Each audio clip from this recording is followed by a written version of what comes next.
Hi friends, welcome to government job preparation channel. இன்றைக்கி நம்ம என்ன பார்க்க போகிறோம்னா, ஜூன் 12 நடப்பு நிகழ்வுகள் தாங்க பார்க்க போகிறோம்.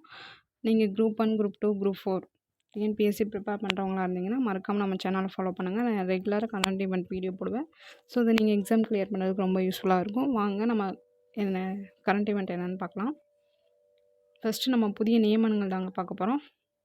சென்ட்ரல் லெவலில் சரி, ஸ்டேட் லெவலில் சரி என்னென்ன நியமனங்கள்னு பார்க்க போகிறோங்க. ஃபஸ்ட்டு ஆந்திராவின் புதிய முதல்வராக யார் பதவியேற்றிருக்காங்கன்னு பார்த்தீங்கன்னா சந்திரபாபு நாயுடு. இவர் தான் ஆந்திராவோட புதிய முதல்வராக பதவியேற்றிருக்காரு. அடுத்து ஒடிசாவோட புதிய முதல்வராக யார் பதவியேற்றிருக்காங்கன்னு பார்த்தீங்கன்னா மோகன் சரண் மாஜி. அதாவது இந்த 2024 வந்து மக்களவை தேர்தல் நடந்துச்சு இல்லையா, அதோட ஒரு 4 மாநிலங்களுக்கு வந்து சட்டப்பேரவை தேர்தல் நடந்துச்சு. அது என்னென்ன மாநிலம்னு பார்த்தோன்னா ஃபஸ்ட்டு ஒன்று ஆந்திரா, அடுத்து ஒடிசா, அடுத்து அருணாச்சல பிரதேசம், அடுத்து வந்து சிக்கிம். இந்த 4 மாநிலத்துக்கு வந்து சட்டமன்ற தேர்தல் நடந்துச்சு. அதோட ஆந்திராவோட புதிய முதல்வராக சந்திரபாபு நாயுடுவும், ஒடிசாவோட புதிய முதல்வராக மோகன் சரண் மாஜியும் பதவியேற்றிருக்காங்க. அடுத்து வந்துட்டு பார்த்திங்கன்னா இந்திய இராணுவத்தோட புதிய தளபதியாக யார் நியமிக்கப்பட்டிருக்காங்கன்னு பார்த்தீங்கன்னா உபேந்திர திவேதி அப்படிங்கிறவர் தான் இந்திய இராணுவத்தோட தளபதியாக நியமிக்கப்பட்டிருக்காரு. இவர் வந்துட்டு பார்த்திங்கன்னா 30வது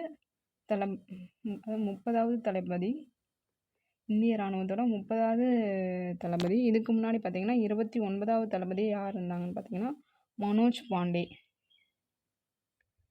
29 யாருன்னு பார்த்தீங்கன்னா மனோஜ் பாண்டே. அடுத்து பார்த்திங்கன்னா லோக் ஆயுக்தா அமைப்பு.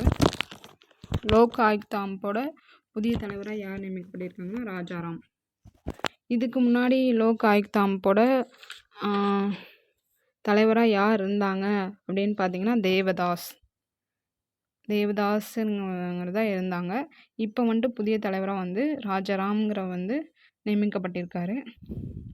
ஃபஸ்ட்டு இதுக்கு முன்னாடி லோக் ஆயுக்தானா என்னென்னு பார்த்துக்கலாம். லோக் ஆயுக்தாங்கிறது வந்து சென்ட்ரல் லெவல்லையும் சரி, அதாவது ஸ்டேட் லெவலில் ஊழல் அதாவது அமைச்சர்கள், அப்புறம் காப்பீட்டு நிறுவனங்கள், இவங்களோட ஊழல் பற்றி விசாரிக்க தமிழக அரசால் நியமிக்கப்பட்ட அமைப்பு தான் இந்த லோக் ஆயுக்தா. அதே இது வந்து ஸ்டேட் லெவலுங்க. இதே சென்ட்ரல் லெவலில் பார்த்திங்கன்னா லோக்பால்னு சொல்லுவாங்க. இதுக்கான சட்டம் வந்து எப்போ கொண்டு வந்தாங்க, ஊழல் பற்றி விசாரிக்கிறதுக்கான சட்டம் வந்து இப்படி ஒரு நிறுவனம், அதாவது இப்படி ஒரு அமைப்பு கொண்டு வரணும் அப்படின்னு சொல்லிட்டு 2013 தான் சட்டம் அமைச்சு கொண்டு வந்தாங்க.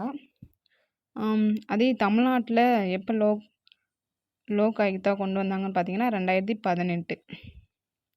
அதாவது ஸ்டேட் லெவலில் பார்த்தீங்கன்னா லோக் ஆயுக்தான்னு சொல்லுவாங்க. சென்ட்ரல் லெவலில் பார்த்தீங்கன்னா லோக்பால், சென்ட்ரல் லெவலில் பார்த்தீங்கன்னா லோக்பால்னு சொல்லுவாங்க. அதாவது லோக்பாலும் சரி, லோக் ஆயுக்தாவும் சரி, ரெண்டுமே ஊழல் பற்றி விசாரிக்கிற அமைப்பு தான். சரிங்களா, அடுத்து பார்க்கலாம். அடுத்து பார்த்திங்கன்னா ஆந்திர மாநிலத்தோட புதிய தலைநகர் என்னன்னு பார்த்தீங்கன்னா அமராவதி. இது ஸ்கூல் புக்கில் ஆல்ரெடி படிச்சிருப்பீங்க. ஆந்திரா தெலுங்கானா 2024 வரைக்கும் ஆந்திரா தெலுங்கானா மாநிலத்தோட தலைநகராக ஹைதராபாத் இருக்கும் அப்படின்னு படிச்சிருந்துருப்பீங்க. இப்போ அப்படின்ட்டு ஒரு 2014 தான் சொல்லியிருந்திருப்பாங்க.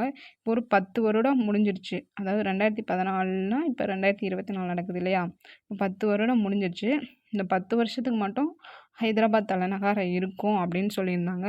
இப்போ 10 வருடம் முடிஞ்சதால் இப்போ ஆந்திராவோட புதிய தலைநகராக அமராவதி இருக்கும் அப்படின்னு சொல்லியிருக்காங்க. அதே தெலுங்கானாவோட புதிய தலைநகராக ஹைதராபாத் இருக்கும். அடுத்த கொஸ்டின் பார்க்கலாம். 2024 ஆண்டிற்கான உலக தொழில் முனைவோர் விருது பெற்றவர் யாருன்னு பார்த்தீங்கன்னா வெள்ளையன் சுப்பையர். இது வந்து ரொம்ப ரொம்ப முக்கியமான கொஸ்டின்.